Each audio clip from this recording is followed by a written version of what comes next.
Buenasia, everyone. Here I am back in Fiji, headed to Vorovoro for some important meetings. I was here for 5 weeks earlier this summer helping to host Auburn University, and I've been wanting to update everyone on the progress that we've made, and I just haven't had the time.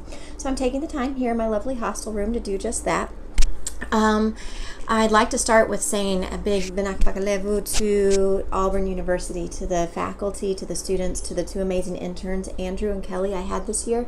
I could not have smashed the goals that we did this year without you all. And without further ado, let me get to it. So this year we were able to construct a new main bore on the island where the old Grand Bore used to stand. This was made from locally sourced quality materials. This building's going to stand for a long time. And it combined traditional Fijian architecture with Western sustainable design. We were able to more than double our water catchment capacity for the island, which is a big deal when we're talking about hosting groups. And it also is a new meeting place for the local community, as well as a source of revenue for the local family so that they can rent the space out to local groups for meetings, education, etc.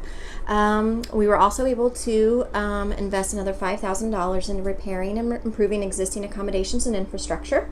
And I want to say all of this is due to the support of Auburn University. We couldn't have done it without you guys. They brought some new sports, arts, and education supplies for the Mali District School and spent some quality time with the kiddos over there, learning alongside as well as teaching some lessons. There were hundreds of bras collected and brought over from Auburn and distributed to the local villages.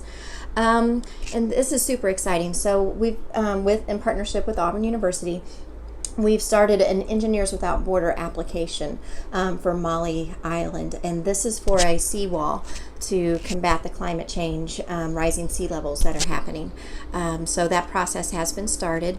One of the students from Auburn came equipped with the training she needed to lead some workshops with the local community health workers. How to utilize a eyeglass kit that they brought for reading glasses. So now the community health workers in all of the villages can do the eye exams as well as build the glasses there in the village. And that's going to be really handy for the elderly, especially there in the village.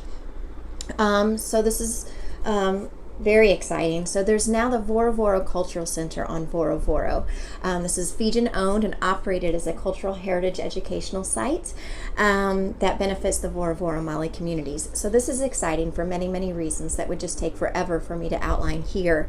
But I'm most excited because it means that the family of Vorovoro gets to maintain say in what happens with their land. They're under a lot of pressure to develop their land by selling out to resorts or hotel communities.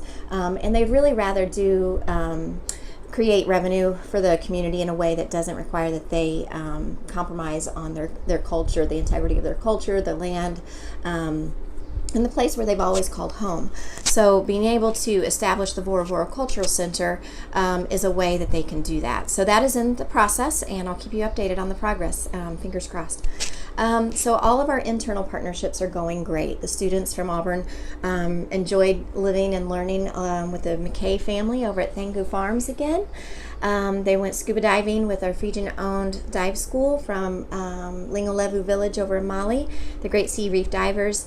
Like I said, they spent time learning and teaching over at the Mali District School. And they spent time with our friends from the local chapter of the World Wildlife Federation. They came over to the island to help educate the students about the unique and significant environmental challenges facing the Mali community and kind of explain to them what's being done to combat that. And of course, we continue to support and love the Vorovoro family-owned virgin coconut oil and soap business, and have exciting plans to widen the support of the existing Fijian-owned businesses, and there's some new ones coming up. So the second stage of our development plan is complete ahead of schedule. So what this means is that the Fijian Matangali, or Tuimali's family, the Chiefly family, they have all the necessary infrastructure, equipment, training, skills to self-sustain domestic operations, meaning they can start to implement the educational program that we've designed together and host groups from within Fiji on their own, increasing the revenue and sharing the Vorovoro love. So that's very, very exciting and ahead of schedule. We've made some exciting headway on some upcoming projects. Coming up is a homestay program on Vorovoro Island, building the infrastructure to support homestays to study and experience life on a Fijian-owned sugarcane farm with Namani, and the creation of a Fijian-owned and operated honey farm with plans to transition into a training and distribution center. So that's coming up. Stay tuned for more information on that. Big news, Tumali, his grandson Bale, and Namani are coming to the USA as guests of Auburn University. They'll be coming over to take part in some South Pacific Heritage celebrations over at Auburn in April 2017. Then they'll be coming to Indianapolis. So if you happen to be in the States or nearby and you'd like to visit with them, please let me know. We'll make that happen. And big news. There's plans in the works for a Vorovoro reunion in fall of 2017. This is a chance for everybody who has love for Vorovoro, who's been before, has never been and wants to experience it, to come and to stay, visit with old friends, make new ones, and just see what it is that we've been working so hard for the last several years. So stay tuned for more information about that. Fall 2017. So you can see all our hard work's paying off, and Vorovoro momentum's pretty powerful. And the best part of everything is that the model that we're developing, all the profits stay in Fiji and benefit the Mali and the Vorovoro community. And so a model of development in a developing place like this is huge, and I'm so honored and excited to be a part of it. So Benava Levu to everyone for your support and all your words of encouragement over the years and your unwavering love for Vorovoro. I appreciate it.